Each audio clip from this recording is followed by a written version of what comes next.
Mabuhay and welcome back to the channel. My name is Tez Milan. I'm a Filipino American creative. In continuation with the celebration of Filipino American History Month, I am back in Phoenix, Arizona, and I'm about to meet a new friend. His name is Lonnie Patubo. He is a member of, what is it, the Filipino American Heritage Club that is dedicated to sharing and preserving the history of Filipinos in America. The reason why I got connected to him is because... Warm though. Here. Welcome to Stockton. Yeah, it's like Arizona almost. Where'd you come from? I'm currently in Arizona. Have you met Lonnie Rillamas?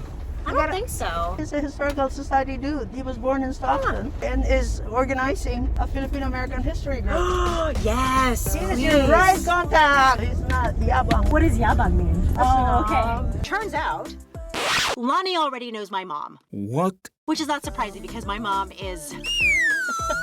she's like a comet running around Phoenix all over the place. She met Lonnie, I think, over at, what is it called? It's a Filipino restaurant, Holy Grill.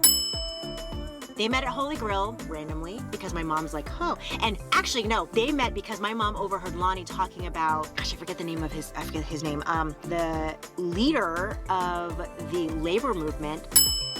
My mom overheard him talking about this labor leader, and my mom was like, wait a minute, you know this person. And so they started talking, and then like 2 hours later, they're like best friends.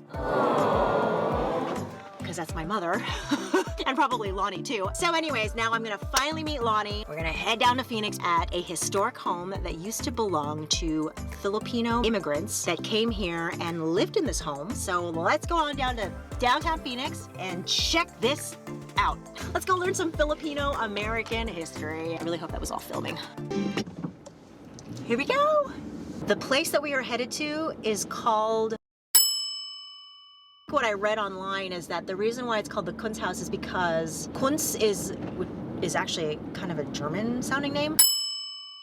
That was the guy who built the house. And then I think he sold it to the Filipino immigrant family. That's Lonnie on the phone. Let's see what he has to say. Good morning. Good morning. Do you know how to get up here? Or Yeah, I just yeah. pulled up. I'm actually parked behind it on 6th Okay. Avenue. I don't think anybody is in there. It's still being renovated. We don't know who bought it yet. These were all the Filipino neighborhoods. There's still What? mestizo families here. It's a little bit hood, but it's an older That's okay. neighborhood. My dad used to hang out with the Filipinos here because they used to Wow. butcher pigs and chickens right Yep. here, right at this yard. We'll see you when you get here. Thank you again, All right. Lonnie. Okay, All right, bye. bye-bye. That was so nice.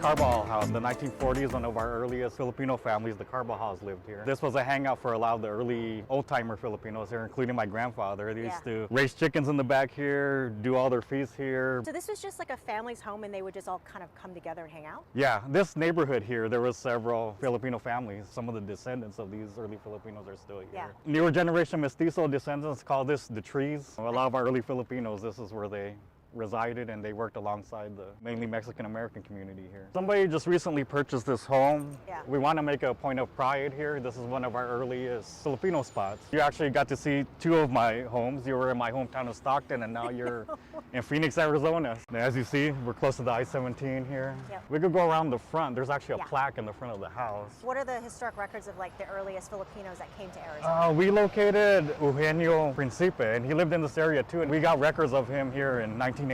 Arizona was fairly young as a state back Yeah. then. When Fonz first started, one of the first families, when they're trying to locate our early history here, they connected with the Carbajals. The owner of the home was Felix Carbajal Sr., who arrived here in 1919, came through Hawaii. He also was one of those migrant laborers, same thing just like my grandfather. So the two sons are still around. It was Sam Carbajal and Felix Carbajal Jr. are the sons. So even on this side right here, there was a lot of early Filipinos that lived on this west side of 7th Avenue. Okay, so this is how arrogant I was. I was like, there were no Filipinos here before we came in the 80s. That was the same thinking for a lot of people too. There's like a Since the whole 20s. rich history Yeah. of Filipinos. There's this energy here because like my dad's been here and my grandpa's been here hanging out with all the early Filipinos. You want to hit up the other house here and then we could go. Yeah.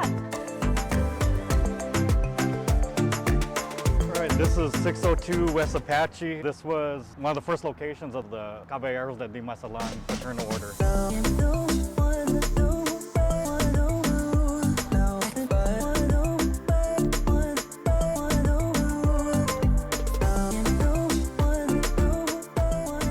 We actually had a chapter here in Phoenix that was very active into the early 1990s. So this was where they met here at 602 West Apache, Arellano Lodge.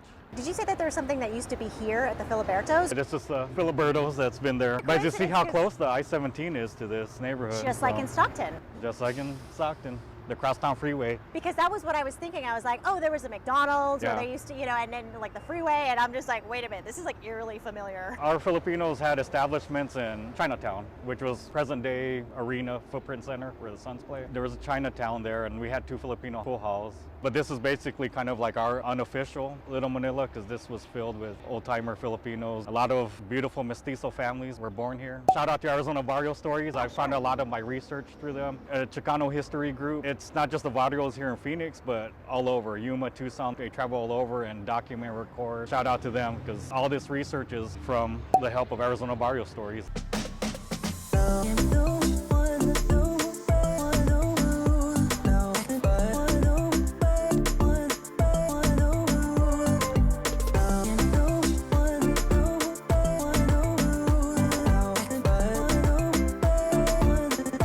Oh my God, this is so rad.